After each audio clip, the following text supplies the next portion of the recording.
read to you now a short excerpt from a work in progress entitled Colony Collapse Disorder, a lengthy poem written in response to Book 4 of the Georgics by Virgil. Book 4 of the Georgics is ostensibly a manual about beekeeping addressed to a Roman general, but it is in fact a pretense for retelling the story of Orpheus and Eurydice. And of course, Orpheus and Eurydice have taken on some special meaning for me. So I've actually gone back and retranslated this poem from Latin into English, in part because the story, I think, has become increasingly pertinent. The story, of course, is about Orpheus traveling to hell to rescue his dead lover Eurydice and failing to do so. The story is also about the punishment of the shepherd Aristeus, who actually has killed Eurydice, and whose bees have been destroyed in punishment, and his bees have been sent to hell. The story is about Aristeus trying to reclaim his bees from their death. Moreover, it's hard for me not to read this poem knowing that it's addressed to a Roman general. So I think the poem is a kind of allegory, not just about, if I lose my lover, can I go to hell and retrieve her, and what happens? It's not about, if the bees die and I have to go to hell to retrieve them, can I?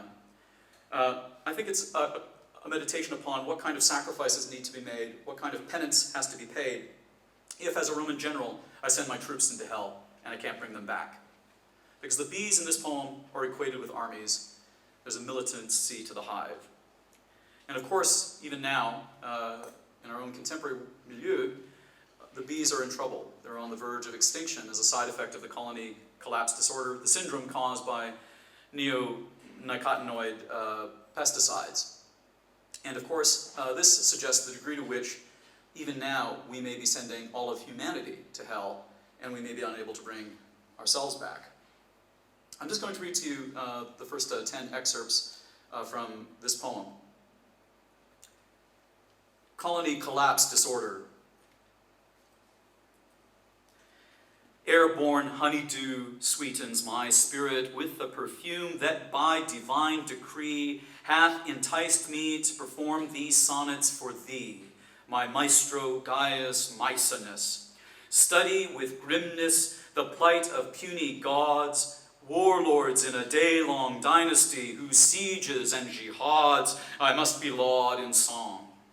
Scant be my labor, but not my reward, if Apollo favors these rhymes. Annex first to the hive, a haven blind to winds that hinder foragers in flight. Then suffer neither yak nor ewe to trek across these meadows, nor oxen to dash away the dew from phloxes and grasses. Disperse from thy honeyed stalls the gaily tinted geckos, then repel the red-plumed bee-eaters which echo flocks of swallows, the progeny of Procne, her blouse still bloody from her filicide. Let no throng of songbirds indulge in such butchery, by which a bee tweezed in a beak is fed to savage broods like a dainty morsel. But let some streamlet of meltwater run near mossy pools of greenery, then let the fronds of betel palms or olive trees drape each entryway to thy catacomb, where from the oligarchs at dawn deploy their convoy of drones on vernal forays. Thistles and brambles by the riverside beckon thy scouts from the toil of travel to rest a while in hidden groves of shade. Upon the shallows, whether swift or still, place a willow bough or a paving stone, a footbridge for the flyers that alight to preen each winglet made of diaphane. For Eurus often bids the sudden breeze to douse such envoys in spritzes of mist, or drown such pilots in speckles of rain. Let flower beds of basil, thyme, and clove overgrow these clover fields, the fiefdoms of the hive, heavy laden with the musk of violets, overwhelming thy wellsprings. Contrive that the ingress to the sanctum of the bees be narrow, made from woven osiers or cedar braids. For summer heat can soften firm taffies, and winter cold can curdle warm jellies, both disastrous for these denizens who must fix a hole in each wall of wax, filling this fissure with their pollen, then sealing the crevice with their saliva, a spittle which binds more fast than any glue, be it coal tar or pine gum from the hills of Phrygia. True to fame, all bees at home in foxholes can nest in the clefts of each hollow karst, if not in the chinks of some fallen birch.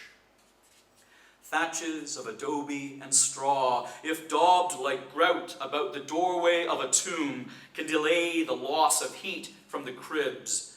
But when near this bivouac of the bees, be certain to abstain from the charring of yew trees or the roasting of red crabs. Abandon all scrublands ruled by decay, bayous which echo the ring of a rock if struck, or the bray of a buck if killed. When sunbeams in summer hath evicted the vanguard of winter, thereby ousting the gloom to reclaim a heavenly strength, forthwith do these hoverers in wetlands quiver over every bloom by the stream. Orphaned at birth, the children enlisted in thy army learn the roster of chores fulfilled by the swarm, slaving together to build more hexagons for the barracks. When sprightly these militias fly skyward, marvel at their feral cloud, expanding and diffusing like smoke above a blaze.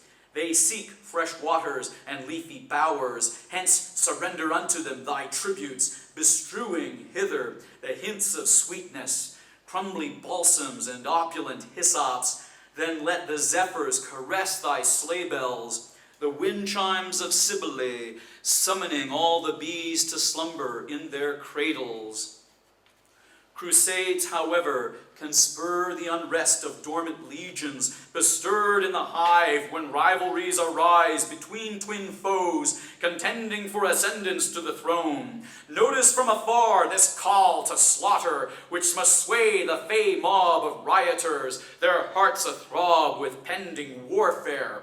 Hearken to the brazen skirls that rebuke the latecomers unequipped for battle, each blast of the trumpet inciting them to muster themselves, to flex their wings, to knit their thews, rehoning each stinger to rally around the camp of their king, and by their shouts defame all infidels. Lowlands in spring become a battlefield for these insurrectionists who surge forth from their fortress, igniting a skirmish whereby they commingle in a berserk cluster, a crazed vortex of multitudes more numerous than all the bits of hail falling like acorns shaken from an oak during a windstorm.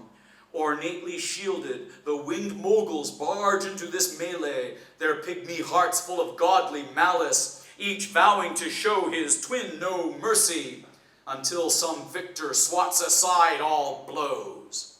A fistful of dust thrown into this fray can quell the frenzy of such insurgents.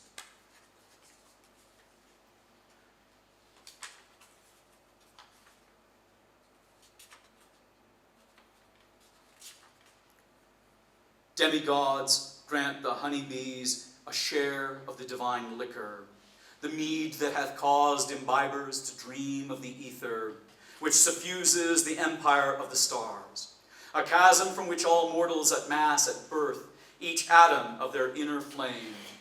Unto this abyss all souls are gathered, to be torn asunder, scattered like soot in a gale.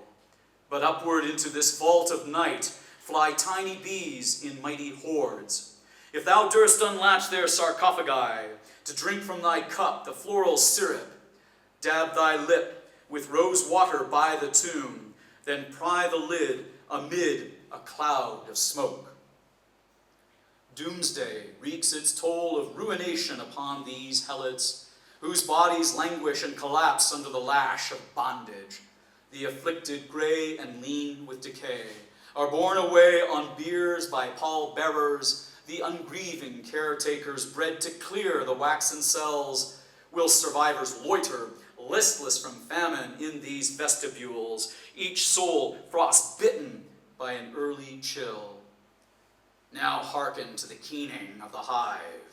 not a wind that sighs amid the aspens, nor a tide that booms upon the oceans, but more akin to some hellish bonfire trapped within the crucibles of its kiln.